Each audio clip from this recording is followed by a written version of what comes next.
Ya, penyesalan itu selalu datang belakangan. Itulah yang dirasakan oleh gelandang Persebaya, Octavianus Fernando, ketika gagal membobol gawang PSIS Semarang di menit-menit akhir, dan akhirnya Persebaya harus puas dengan hasil imbang. Jumpa lagi dengan kami dalam acara bincangbolajabos.com, dan kali ini saya juga tidak sendiri lagi, ada teman saya, Bung Dimas. Gimana? Salam olahraga, Bung Dimas. Salam olahraga, Bung Ed. Gimana? Persebaya harusnya bisa meraih kemenangan ketika melawan PSIS Semarang, namun mereka harus puas dengan hasil imbang, dan 1 poin saya rasa cukup merugikan karena Persib Bandung di saat sebelumnya meraih kemenangan besar di kandang Semen Padang dan selisih poin menjadi 9. Pokoknya ada peluang dari Persebaya untuk bersaing dengan Persib memperebutkan gelar juara Liga 1 musim ini. Sebelumnya ya tentu dari hasil dulu ya, 1-1 itu jelas-jelas banget merugikan ya untuk Persebaya, karena ya kita tahu peluang menit akhir itu seandainya gol atau mungkin Ovan lebih klinis atau mungkin mengoper, karena kan ada 3 temannya itu ya, itu akan berbeda tuh hasil dari 1 poin jadi 3 poin, tapi nyatanya itu gagal dan akhirnya Persebaya cuma dapat 1, otomatis bikin poin jadi 48 ya. 48, betul. Sedangkan Persib Bandung itu 57 karena dia menang atas Semen Padang. Ya selisih 9 poin ini lumayan jaraknya cukup jauh sih, karena kan seharusnya dengan laga kemarin tuh kesempatan Persebaya buat mangkas, apalagi juga Dewa United kita tahu kalah juga kan.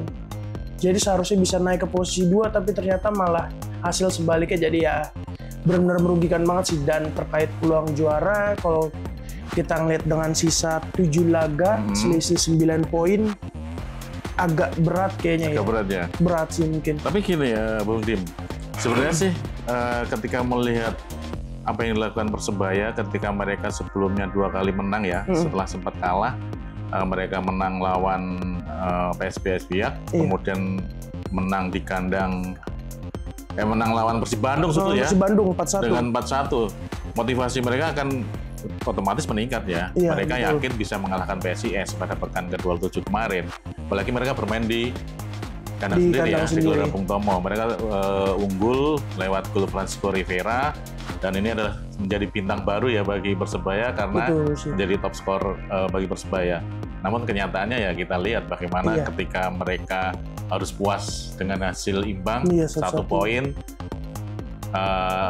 bisa dibilang Ovan yang kemudian akhirnya sangat menyesal karena memang gagal memahalkan peluang. Apa bisa dibilang ini kesalahan atau hasil imbang ini terletak karena Ovan kurang tenang dalam mengakhiri atau menyelesaikan peluang ketika sudah berada di depan kawan lawan. Itu mungkin salah satu faktor ya, karena kita nggak bisa juga menyelesaikan semua kesalahan di Ovan, sementara dalam 90 menit sebelumnya juga kan masih banyak kesempatan yang sebenarnya mungkin bisa aja seandainya para pemain Persebaya lebih klinis mungkin di depan gawang. Seandainya mungkin kalau misalkan posisi agak berbalik dengan keadaan unggul, Ovan mungkin pressure-nya di depan juga nggak terlalu tekanan banget kali ya. Jadi mungkin itu salah satu faktornya sih. Tapi saya melihat begini, ketika Ovan gagal mencetak gol, justru ini belakang dari Persebaya nggak kendor ya? Bisa dikatakan demikian? Bisa. Mereka lengah. Ketika menit-menit pertandingan, akhirnya Septian David Maulana berhasil mencetak gol balasan, dan itu terjadi ketika pertandingan tinggal misalkan beberapa menit lagi. Apa yang bisa dikatakan Bung Dimas dengan lini belakang Persebaya?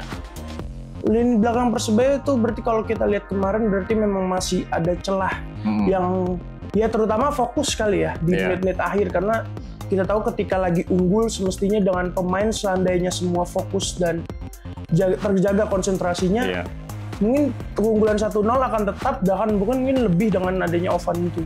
Tapi ketika sudah kebobolan, pressure semakin tinggi di akhir, dan ya terjadilah itu tadi yang Ovan gol balasan, lalu terus Ovan depan juga gagal. Jadi ya memang satu kesatuan sih yang nggak bisa. Dan itu terjadi hanya beberapa detik ya setelah Ovan gagal melakukan peluang, kemudian PSIS berhasil mencetak gol balasan, dan itu terjadi memang sangat cepat ya rasanya. Cepat banget karena bagian dari counternya kan. Jadi ya bukan hal yang bagus loh buat Persebaya itu hasilnya. Iya, karena memang 3 poin sangat penting ya kemarin di pekan ke-27 ya. Iya. Apabila mereka bisa mengamankan 3 poin, mereka bisa setidaknya bersaing dengan Persib masih bisa lah. Betul, masih peluang terbuka untuk juara masih cukup terbuka ya. Masih 7 pekan lagi. Namun ketika dengan hasil 1 poin ini saya rasa ya memang masih ada peluang sih untuk bisa meraih gelar juara asalkan mereka bisa meraih kemenangan dalam 7 laga terakhir ya.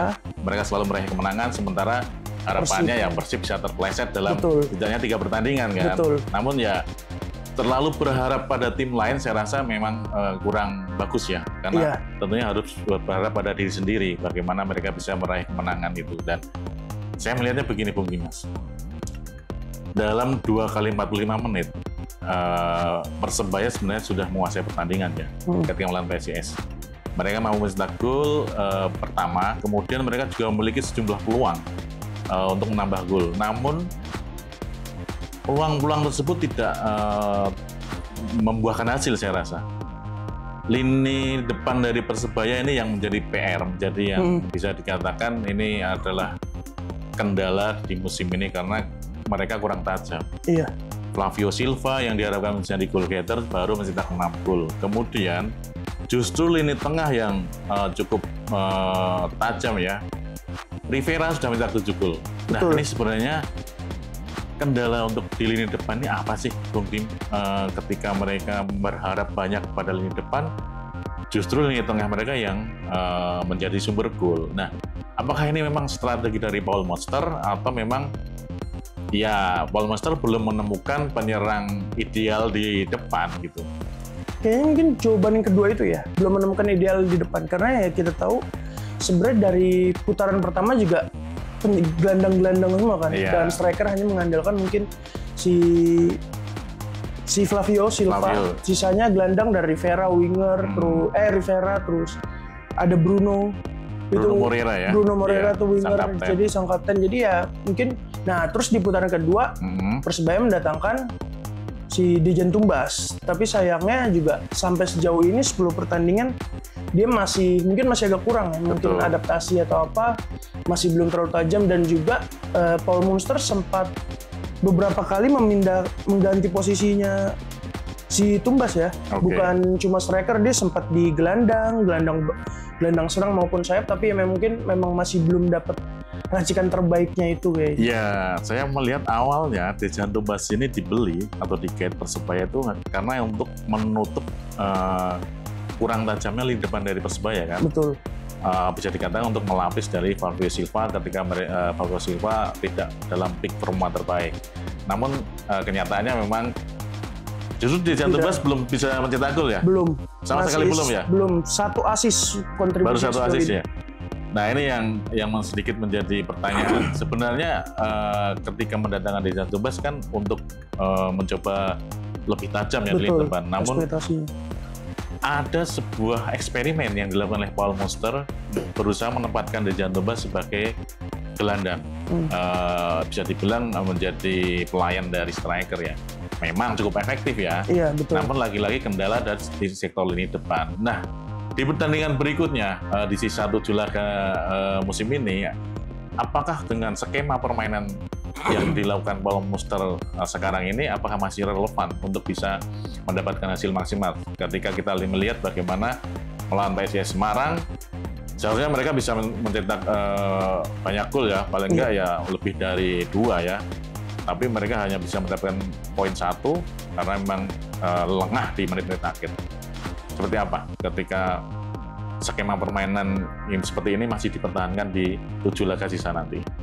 Untuk skema mungkin masih sejauh ini kalau kita ngelihat setelah kemarin menang 4-1 dari Persib, terus juga menang sama PSM 1-0 dan mungkin kepleset ya itu di PSIS, rasanya mungkin masih bisa bertahan dengan walaupun mungkin Dejan Tumbas tuh akan absen di laga berikutnya ya lawan Persija. Karena absen ya? Dejan Tumbas, Catur juga, dan pokoknya ada 3 pemain tuh harus absen, jadi emang mungkin kerugian, tapi masih ada 6 laga, rasanya masih bisa lah untuk Persebaya mungkin memangkas jarak atau memperbaiki posisi, syukur-syukur sambil berharap Persib Bandung pleset atau apa untuk bersaing dengan juara lagi sih. Oke, saya melihat statistik Persebaya seperti ini sih. Ketika memang PR-nya ada di lini depan ya. Dari 27 pertandingan mereka baru mengemas 32 gol. Itu artinya bahwa per pertandingan mereka hanya mencetak 1,2 gol. Sebenarnya untuk tim sekelas Persebaya ini kurang ya. Kurang banget untuk tim yang bersaing di papan atas. Seharusnya lebih tajam lagi ya. Bandingkan dengan Persib ya, sudah mencetak lebih dari 40 gol saya rasa ya. Iya, Persib mungkin itu sejauh ini udah cukup tajam juga. Dengan Dewa United juga bahkan lebih tajam ya. Betul. Persib itu udah 47 gol, sementara Dewa United 54, sedangkan Persebaya itu 32. Bahkan dengan Persija saja itu 41 dan Malut 34. Lebih banyak itu. Iya. Persija dan Malut dibandingkan Persebaya yang ada di posisi ketiga. Itulah kenapa bagaimana saya rasa ketika sebuah tim memiliki lini depan yang tajam, memang peluang untuk bisa menjadi juara akan cukup besar ya. Betul. Terutama mereka memiliki striker tajam ya. Iya. Karena sedikit flashback belakang ya. Persebaya terakhir juara di Liga Indonesia ya, Persib Utama terutama sebelum berhenti era Liga 1 tahun 2004 ya. Betul. Waktu itu mereka memiliki striker tajam pada